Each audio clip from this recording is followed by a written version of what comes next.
कुर्बानी इस्लाम का एक बहुत ही अहम और मुकद्दस अमल है जो हर साल ईद उल अज़हा के मौके पर अदा किया जाता है।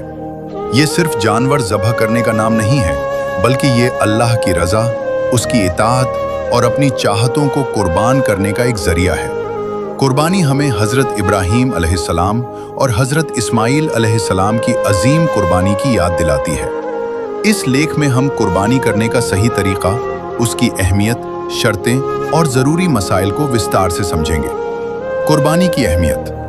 कुर्बानी का मकसद सिर्फ जानवर की जान लेना नहीं, बल्कि अपनी नीयत को साफ रखना और अल्लाह के हुक्म के आगे झुक जाना है। कुरान में अल्लाह फरमाता है, अल्लाह तक न उनका गोश्त पहुंचता है और न उनका खून, बल्कि तुम्हारी परहेजगारी पहुंचती है।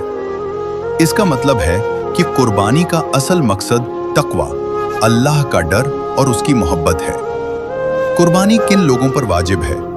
कुर्बानी हर उस मुसलमान पर वाजिब है जो बालिग हो, अक्लमंद हो, मुसाफिर न हो यानी सफर में न हो, और जिसके पास जरूरत से ज्यादा माल निसाब हो।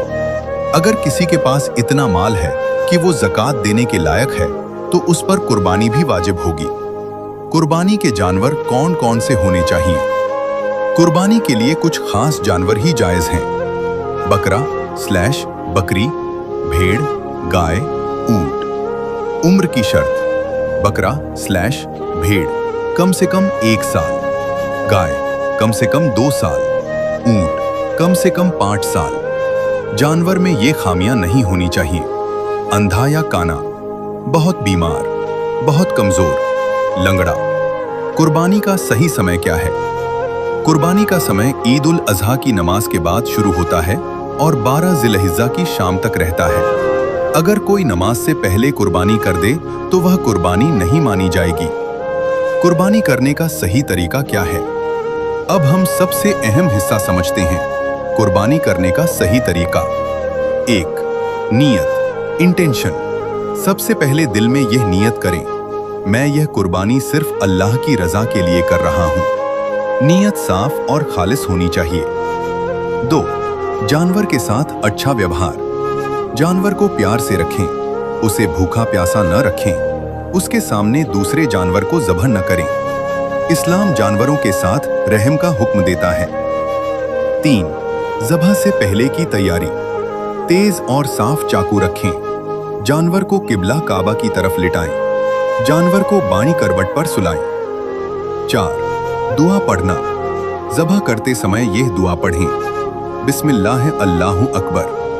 अगर पूरी दुआ पढ़ सकें तो बेहतर। इन्नी वज्जहतु वजहिया लिल्लज़ी फ़तरस समावाति वल अर्ज़। 5. ज़बह करने का तरीका। गर्दन की मुख्य नस शिराएं काटें। एक ही बार में तेजी से ज़बह करें। जानवर को तकलीफ कम से कम हो। ध्यान रखें, सिर पूरी तरह अलग न करें। जानवर के मरने से पहले खाल न उतारें। गोश्त का बंटवारा। कुर्बानी के गोश्त को 3 हिस्सों में बांटना सुन्नत है। एक हिस्सा खुद के लिए, एक हिस्सा रिश्तेदारों दोस्तों के लिए, एक हिस्सा गरीबों और जरूरतमंदों के लिए।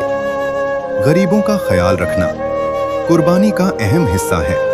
कुर्बानी से जुड़े कुछ जरूरी मसले। क्या औरत कुर्बानी कर सकती है? हाँ, औरत भी कुर्बानी कर सकती है।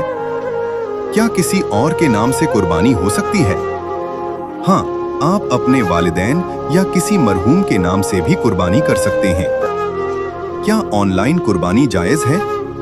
अगर भरोसेमंद संस्था हो और सही तरीके से कुर्बानी हो रही हो तो जायज है। कुर्बानी हमें सिखाती है अल्लाह के लिए हर चीज कुर्बान करना, अपनी इच्छाओं को कंट्रोल करना, गरीबों की मदद करना। यह सिर्फ एक रस्म नहीं, बल्कि एक इबादत है जिसमें दिल की सच्चाई जरूरी है। दिखावे के लिए कुर्बानी करना, जानवर को तकलीफ देना, नमाज से पहले कुर्बानी करना, गोश्त को पूरा खुद ही रख लेना, इन गलतियों से बचना बहुत जरूरी है। अल्लाह का शुक्र अदा करें, दुआ करें कि कुर्बानी कबूल हो। गरीबों में ज्यादा से ज्यादा गोश्त बांटें। कुर्बानी इस्लाम की एक बहुत बड़ी इबादत है जो हमें त्याग, सब्र और अल्लाह की मोहब्बत सिखाती है। ये हमें याद दिलाती है कि असली कुर्बानी हमारे दिल की होती है, न कि सिर्फ जानवर की। अगर हम सही तरीके और सच्चे दिल से कुर्बानी करें तो अल्लाह जरूर उसे कबूल करता है और हमें अज्र सवाब देता है। अल्लाह हम सबकी कुर्बानियों को कबूल फरमाए, हमें सही तरीके से इबादत करने की तौफीक दे और हमारी जिंदगी में बरकत अता करे। आमीन।